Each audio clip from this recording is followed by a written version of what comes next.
Hi everyone, it's good to talk to you today. I'm Deakin. I'm the Global Head of Internal Communications for Thoughtworks. I've recently celebrated my 3rd anniversary and I'm currently based in the UK. Hi everyone, I'm Anindita Sen. Most people call me Annie. I'm the Global Head of Knowledge Management at Thoughtworks and I'm based out of Pune in India. Really happy to be a part of this conversation today along with my colleagues. Hello everyone, I'm Rafael, you can call me Rafa. I'm heading the tech side of our knowledge management group. So nice to meet you all. See you. So let's tell you a little bit about Thoughtworks. I'm sure my colleagues would join me in saying it's unlike any company they've worked for or I've worked for in our entire careers. It's about 28 years old. It was started by a communist member of the Black Panthers, who then sold the business in 2017 to some private equity. And just in September this year, we actually became a publicly listed company on the NASDAQ. We're about 10,000 Thoughtworkers right now, 14 different countries, and I believe 49 offices. We have an incredibly flat structure. It's very, very open. It's very, very honest and authentic. The culture is, as I said already, unlike anything that I've ever come across. And as far as Lumaps is concerned, we are using the platform as the basis of our digital home to cultivate that culture, to keep everybody connected, and to use it for all of our internal comms, the heart of our internal comms, and knowledge management, and I guess the whole employee experience, just trying to give everybody something that they can connect to, and as the front door to everything else that builds part of that extended knowledge neighborhood, as we call it, that involves all sorts of. Okay, so just to provide you a bit of more context, we love metaphors, right? So we used to describe our previous scenario as a teenager's bedroom. So you can get a picture of our reality. A bit messy, multiple platforms and apps, no consistency at all. But worse than that, no clear indication where to start when you're looking for answers, right?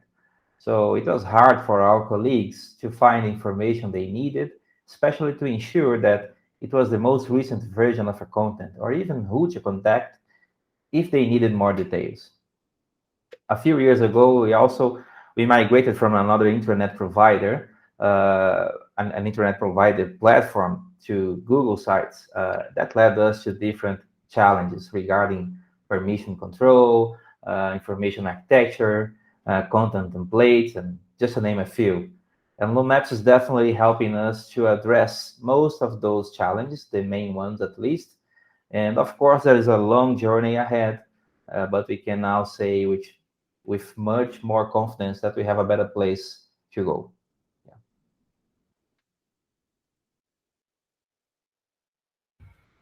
So as Rafa said, we started off with a teenager's bedroom, lots of stuff all over the place, and you can probably find some really good things and other things you probably best leave. But in terms of the three of us together, we have this knowledge management and common center of excellence. And there's a whole bunch of things that we're trying to do, but essentially it's about connecting people to the information that they need quickly, connecting them to the information that they're curious about in an intuitive way, and just making their whole interaction with knowledge in its broadest sense friction-free, easy, and enjoyable. So they can share stuff, they can comment on stuff, they can find stuff, they can create stuff in a much, much easier way than they can right now. As I said before, we're about 10,000 Thoughtworkers, and what we don't lack is content. We have a vast amount of content in lots of different topics, but it's all very deep. Lots of it's very, very technical.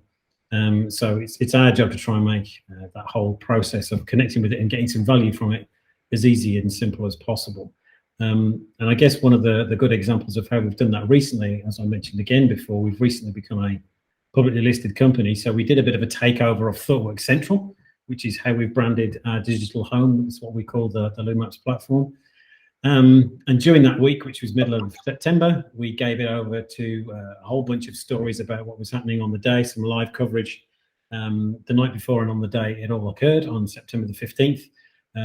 We also added, as you can see there, this sort of green horizontal strip, which was a featured section that would pull together all of that material beyond the initial IPO week, so that folks could find all the information that they were most keen on, and really try and give everything a landing page, a single place where they could find all these disparate parts of information.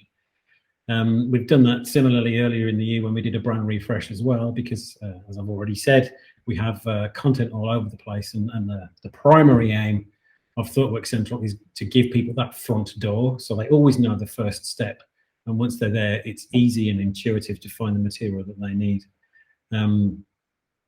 We've had all sorts of statistics and very nice compliments that have been paid since all this happened, and it's had a massive boost in terms of people being aware of the intranet, being aware of Thoughtworkcentral, how they see that they can use it, and to get people really thinking that, you know, it's just beyond a news portal.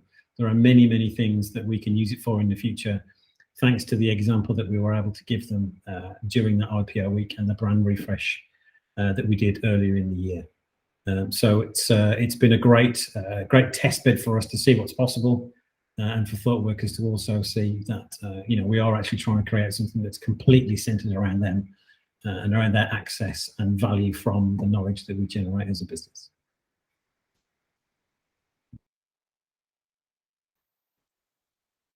Well, you've already heard my colleagues Rafael and Disky talk about the digital home. We call it Thoughtworkcentral.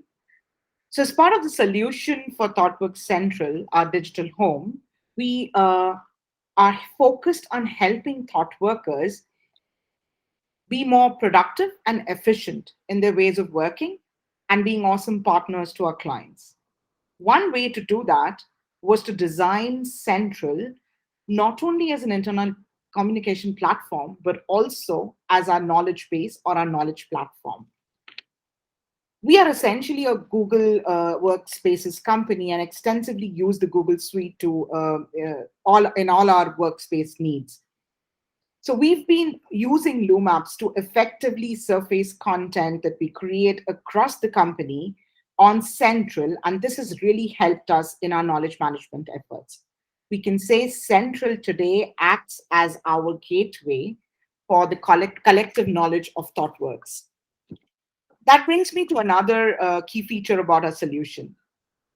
We heard that we are a company about across 14 countries and 49 offices, but I would say we are across thousands of home offices today, thanks to the new way of working and thanks to this pandemic. Like many organizations, one of the most talked about things in the last 18 months in the company has been how do we keep our thought workers engaged. We have been leveraging the communities platform provided by Loomapps to bring like-minded thought workers together so that they can share, collaborate, talk about social stuff or just fun stuff, and network with each other. Employee engagement for our thought workers has been a key element of being culturally aligned to the Thoughtworks philosophy and Thoughtworks culture across in this hybrid world. We have also worked extensively on improving collaboration for our colleagues so that they can effectively and simply share, innovate and ideate together using the Loomapps platform across the communities, as well as our internal communication pages and portals and our homepage that was showcased to you a few minutes back.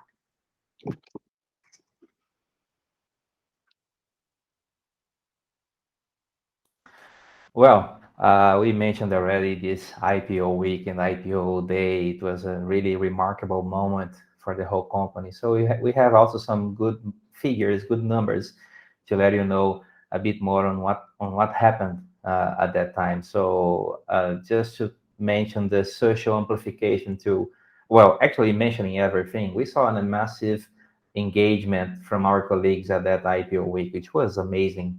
On the social amplification functionality, it was almost 300% of increase on that particular week. So people had a much more structured content to share on their social media, spreading how proud they were of the company at the time. So during the listing day as well, we saw an increase of more than 50% of visitors, even considering a significant proportion of them were probably asleep in bed because of the time zone, right? So not all of them would be required to be awake at the night on their night, looking to what's going on. But even this way, we had a good audience. We also have a weekly newsletter highlighting content on our central. We call that Midweek Messenger. And during that particular week, we had a special version or edition of that helped us to reach our highest ever visitor numbers, which was more than 75%. So a huge amount of people going to the central, looking for interesting content over there, especially about the IPO day. So just to summarize, how Thoughtworks Central is playing a really important role in connecting people, in connecting thought workers all over the globe. It's even better than the numbers that we're getting. We've been having some real compliments paid to us as a collective center of excellence. Since that week, there's a couple of them there. As you can see, the top one is actually from a member of our governance team and a member of the tech ops, the internal IT leadership team. And yeah, it was great on the day, sort of in that 24-hour period during the IPO, that lots of people were saying, yeah, it's on Thoughtworkcentral. Yeah, it's on Thoughtworkcentral. And I guess tentatively use the word viral, but that's kind of how it felt. Lots of people were saying, well, yeah, those questions that you've asked, they're already there, which was, entirely our intention. The second right there is from one of our exec sponsors, who's actually our chief transformation officer. And I think, you can see from what she said there, she can see too that this has really created a tsunami of demand and awareness, I guess, about what's possible for us to use Thoughtworkcentral for.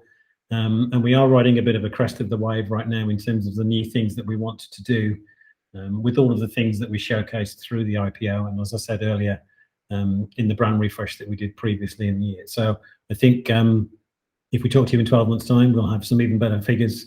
We'll have some even better quotes to share with how things have been going. But this has been a great learning curve for all of us, not only the people who actually look after the platform, but more importantly for the audiences who it serves and get value from it. So it's been a great period of time for us.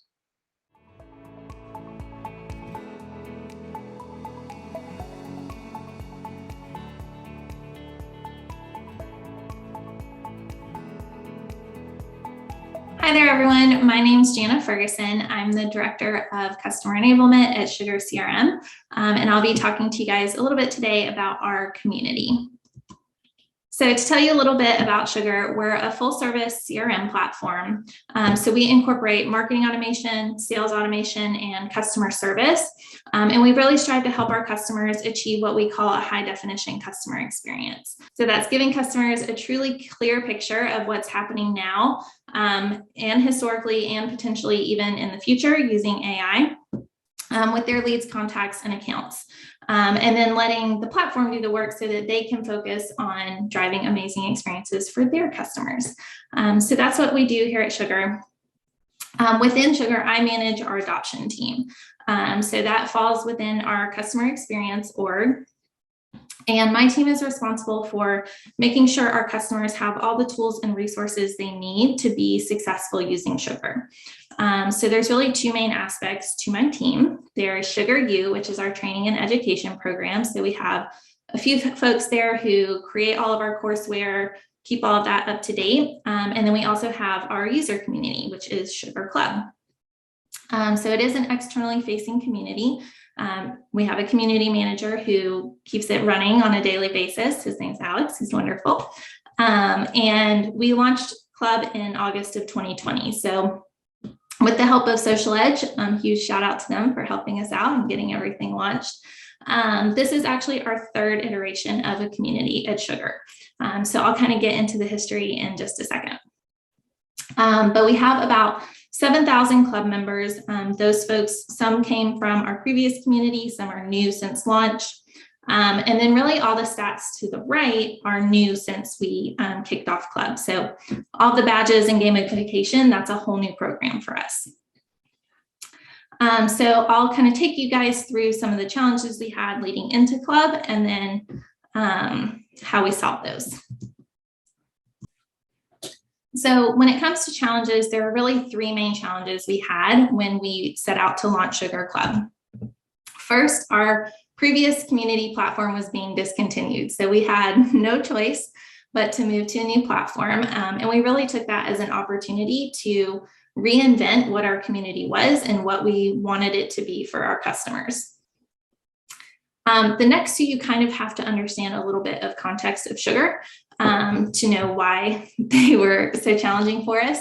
But Sugar started in 2004 as an open source CRM tool. And so that's really where our first iteration of community started with the developer forums, so that they had ways to communicate with one another and figure out how to develop on the Sugar platform. And then if you fast forward all the way to 2019, we really kind of reinvented ourselves as a company. So we made some acquisitions. So we had various web properties we were incorporating. And we also kind of took a whole new position and stance on who we were as a company and how we positioned ourselves in the market. So that's when we started adding marketing automation, some of our customer service, and looked at ourselves as a real CX tool versus just CRM. So because of that, we had information in a lot of different places that we really needed to consolidate. And then third, our community was getting a little bit stale. So it really didn't represent the current direction of the company. And it had a lot of content that was frankly just old, and we needed to update. So we really took all of these things together as an opportunity to move in a new direction. And then this screenshot here is a tweet from our Chief Customer Officer, Chris, back in January of 2020. So when we kind of realized that all of these things were happening and we had these challenges, we decided to get together all in Atlanta. We had folks from CX, from our support team, marketing, our community, Sugar U. So from all across the business, we kind of got together and figured out how are we going to actually solve this. And one of the things that came out of that meeting was Sugar Club. So our goal with Club really was an out with the old, in with the new kind of mentality. So community was our second iteration. So we started with the developer forums. In 2015, community was launched, and that was very technical and support centric in nature. And it really was kind of in that like old Sugar type of methodology. So it was great at support case deflection and things like that, but it really didn't have the energy and the full full breadth of what we wanted to incorporate into our new community. So we gave it a whole new name, whole new focus, and we really kind of changed up how we were delivering that type of content to our customers. So we really focused on engagement. We brought training and certification into the fold. So I'll talk about that in just a second. And then really focused on giving customers those best practices. We brought our customer advocacy program into things, and really focused on what that experience is like for our customers and our sort of new vision of ourselves. So in order to do that, there were three main things that we really worked on. So the first one was creating a whole new brand and identity for our community. So this is our logo. We worked super closely with our marketing team to develop a brand that was completely unique to community, but still fit within our larger brand of Sugar. So there are elements to our logo that match the larger Sugar branding, but then there are things that are unique as well. So we have like the little beach ball, and you'll see that throughout our site as kind of like a little bit of a trademark. So in addition to the logo and the colors, we also incorporated illustrations. And this is something that we really wanted to use to connect the human element of what was happening within the community. So these are unique to Club. Our general brand guidelines even outline that the illustrations can only be used on club related content, and they can't be used in other Sugar materials. So it's something that's super unique to the Club. So you'll see those on the homepage. So we use the Social Edge Mosaic widget to kind of highlight all of our main content. All of those have the imagery in them. And then the other image is a shot from our Grow Adoption framework. And so we weave the illustrations into all of the content throughout Club, even if it's not just the homepage or something featured.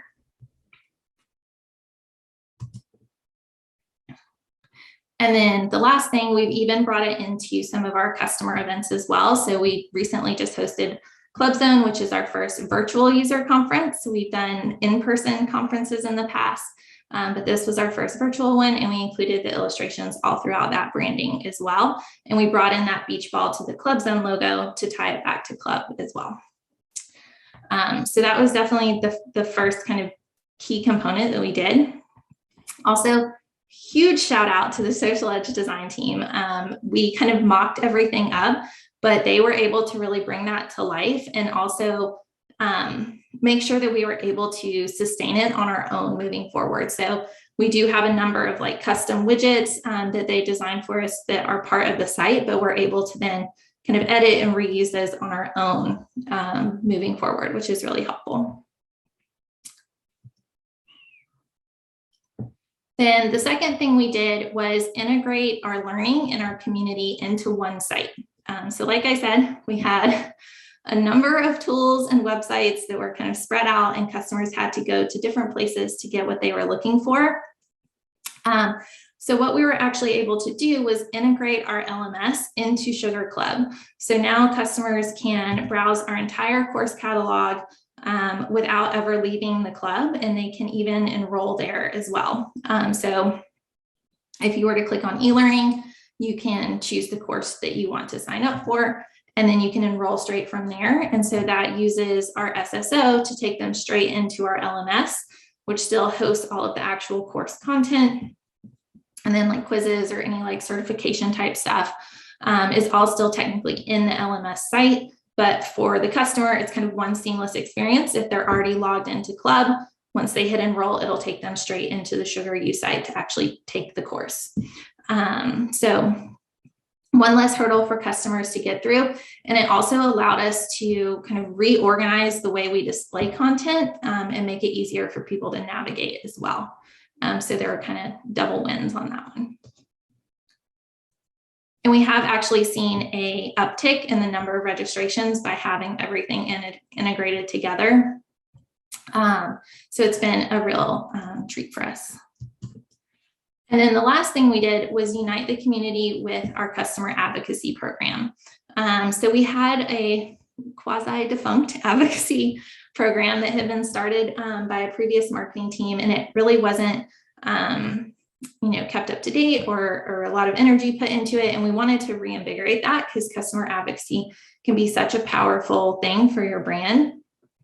And so again, working super closely with our customer marketing team, we were able to incorporate that advocacy into the club gamification program. So we call our advocacy program Raving Fans. So there's different ways you can become a Raving fan. You can be a reference, you can do a case study, you can take actions in club that will kind of level up your points through those different tiers. And so with that, we're able to kind of put those two programs together, eliminate an entire site that wasn't really being maintained very well. And we are still working on this. This is somewhat new for us. And we're trying to build it out, foster it, make sure we're continually improving it. And that's one of our main goals for the back half of this year. But I think, again, it really goes back to how we work with our marketing team and how close that relationship is. My team always jokes that we meet with customer marketing more than we meet with other parts of CX, which probably shouldn't say that, but it is true. We've kind of become a little team in and of ourselves. So it's a really great cross-functional relationship. So if you aren't working closely with your marketing team, I would highly recommend it. It can be a really great relationship.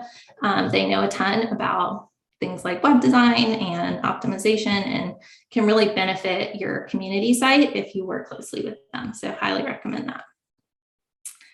So that's how we've approached some of the challenges that we've had over the past year. I think overall it's been a huge success and a huge learning experience for us.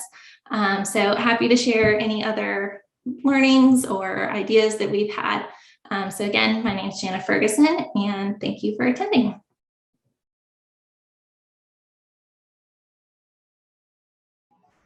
Hello, and we are back. That is the second time I've watched both of those, and I enjoyed it just as much the second time. We do have Jana here with us. If anyone has any questions they'd like to ask her live, I just want to say that as a marketing professional, it's always very nice when I hear people saying nice things about their marketing teams. So that was like an exciting thing. Jana, if you want to pop on, I have a question I would love to ask you. Oh, we have a question from the audience, though. That's exciting too. Awesome. Fantastic. How did you keep track of people's points to become a raving fan? Oh, loaded question. So there's a couple of different ways we do it. Some things auto-generate points within the club. So our community site has some gamification aspects that we can leverage so that, like if people like a post or they create some sort of post, they're automatically given points within the community for that. And then some of the other items that are more closely connected to customer advocacy, so like doing a case study with our marketing team or something like that, we currently manually award those. We don't have so many that we can't keep up with them. That would be a good problem to have. So those, Alex, who's actually on the call today, he's our community manager. He goes in and awards those points, and then the badges that accompany that. So cool. I personally really loved watching like the story of where the name came from, but then also all of the branding that went with it, like the beach ball and all of that. How much of that carries over your corporate brand, and how much of that is specific branding for the community? And sort of, it's very playful in a really great way. And I'm not familiar with Sugar's brand otherwise.